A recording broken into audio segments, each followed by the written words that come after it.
Hi, ladies. Welcome to our Q&A for March. I had a couple questions come in ahead of time, which is great. So I'm going to do my best to answer them, but I know you're not here right now. So if you end up watching this recording and you have some additional questions, let me know in the comments below. Of course, I'm going to get back to them. And also any of you who have any questions about what we're talking about, fire them away in the comments here, and we'll get started. So the first thing that I wanted to go over has to do directly with this program. And I feel as though many of you know this, but perhaps a few of you have forgotten because this just recently came up. There are two streams to the SheFit program. There is the home-based stream as well as the gym-based stream. And now this happened because there are still many of you that actually were part of the SheFit program pre-pandemic. So before lockdowns happened, SheFit existed and it was a gym program. The majority of you were doing this program either in a gym, or some of you who live in condos, you have your condo gym. And then there was a small percentage of you doing it in your home gym because you already had one. And then, of course, when the world locked down, we pivoted and everything became a home program. I got rid of all the equipment and we moved to more of a dumbbell-based program. Fast forward a couple of years, many of you increased what you have at home. And here we are now where many of you have returned to the gym. And I knew that there was a need to bring that equipment back. That's the stuff I think is sometimes the bread and butter when you have access to some of the bigger equipment. But I also realized that many of you have invested in a home gym and would like to stay doing workouts at home. So why do I bring this up? Because I know there's a few of you that fall into the same situation that happened this week, where you are doing maybe the majority of your workouts at home, or maybe half, but have started to go back to a gym, whether it's your office gym, or maybe you have a gym membership for other things that you're doing, or you would like to do the occasional workout at the gym. I want to perhaps suggest to you that you let me know and I will move you into the gym-based program, because it's probably going to be a lot easier to swap the gym exercises back to dumbbell exercises. It's maybe a bit more difficult to look at some of the dumbbell exercises that are in your program and think about how they can be done differently in the gym. And don't get me wrong, by all means, you can do the dumbbell program in the gym. You'll have more access to more dumbbells, which will be great. But I know that there's some of you that if you are going to the gym, perhaps you would like to use some of the bigger things like the leg press or lat pull down, any of the cable machines. There's a lot of great cable options for the dumbbell movements we do.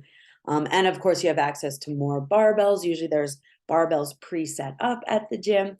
So if you're in the gym program and you do happen to see a cable fly, that's something that's going to be much easier to swap to a dumbbell fly than the person who has the dumbbell fly and is like, what could I do differently? You're probably not going to go there. So please let me know if you're doing, even if it's just the occasional workout at the gym, you may benefit from swapping to the other stream. For those of you who are happy staying at home, I'm happy to keep you where you are. I just want you to know that there are options for you to get the best use out of what you have access to. And if you have access to more things, I would love for you to be getting the variety that you can get by being in that gym program, because there are more exercises. There are, especially your back. At home, we're sort of limited to doing, we all know the dumbbell pullover. There's a few variations of dumbbell rows. Well, once you get to the gym, you've got the cable machine to add in many more different movements for your back. seated row, lat pull down. The list goes on. So the more you can add some variety into your program, the more your body is going to respond. So let me know if that applies to you. And if it doesn't, then we're going to carry on, because the next topic I want to go over is a great one. So I had a question come in about the connection between feeling both like physically and mentally strong, or basically asking in the hopes of becoming a little more mentally strong, or is there a connection between the two? And yes, there totally is. There's a huge connection between your physical strength and your mental strength, because just like a muscle, your mind needs to be exercised to gain strength.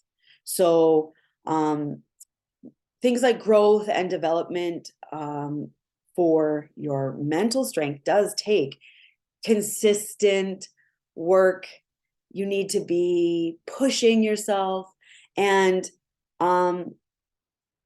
I'd say like mental strength is just the same as physical strength, in that it is built upon many small wins. And these are generally things that you're doing on a daily basis. And so it's important for you to keep in mind that building a strong body is beneficial to building a strong mind. Being physically active has been proven to help build your mental strength. And I'll give you a few examples, because there's a very strong correlation, and I want you all to be aware of the fact that you are building this mental strength. It isn't just the physical strength that we're after. My intention with this program is, a full rounded program where we are building sort of that mental capacity, the physical capacity, the emotional capacity. We are building a strong body, a holistic, strong body. So how does this correlate? Well, exercise builds resilience. And so we know it builds resilience physically. You're stronger, you can endure more, but it actually it changes the way your brain is going to respond to stress. And exercise will increase, or improve, I should say, your mood. I have talked about this in the past, and it's important to I guess acknowledge that exercise produces these feel good hormones and neurotransmitters that will actually change your mood. And so these are things like dopamine and serotonin and endorphins. So if you're ever feeling a little down, sometimes just getting your sweat on can be a great way to help shift that mood. Exercise will also improve your self-esteem. And I think this is something we've actually all already seen a bit of.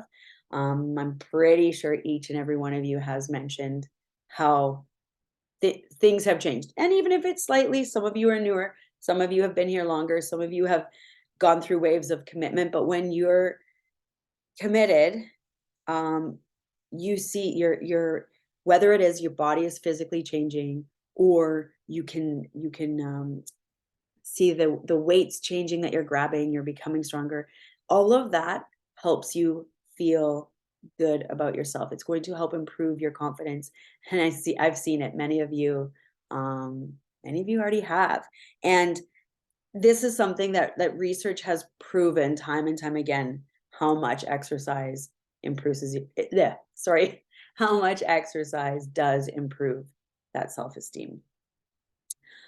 The other thing, well, actually, there's a couple more things. So next, I wanted to say, this is something we talk about a lot. Exercise is huge huge to help inspire better habits, because exercising more often, to me, well, probably to you too, is actually one of the best habits you can build. And generally speaking, if you've got this habit coming in as you're exercising, you're also going to cultivate the ability to have or to stick to more habits, healthy habits. So that's going to lead to a healthier and happier you. So important. The consistency is huge in so many ways. And then lastly, exercise builds a sense of community. We obviously have our community here, but in general, whether you're someone who is going to a gym, whether you decide you want to go to a fitness class, or there's many of you in here, we've got a lot of runners in here. A lot of you have sort of your running group or even just a running pal. That is your community, and that is you building that community, because being a part of a community just allows you to feel that part of something bigger than yourself. And we are social beings, and we we strive for that sense of belonging and support and purpose. And exercise is huge for doing that. That is why we have this community here, because I want you to know that you aren't alone and we are all with you, even though we may not be working out right beside you. We are all working out alongside you, and you have this community here to help you along the way, to help you when you're struggling, to give you those high fives when you're being successful, and it's going to help lead to that commitment to the exercise, and then of course you feeling much better about everything that you've been doing. And so as much as uh I want to drive this home, it's important for you to know that as you make exercise a priority, you become stronger mentally and physically in that process. So they definitely go together.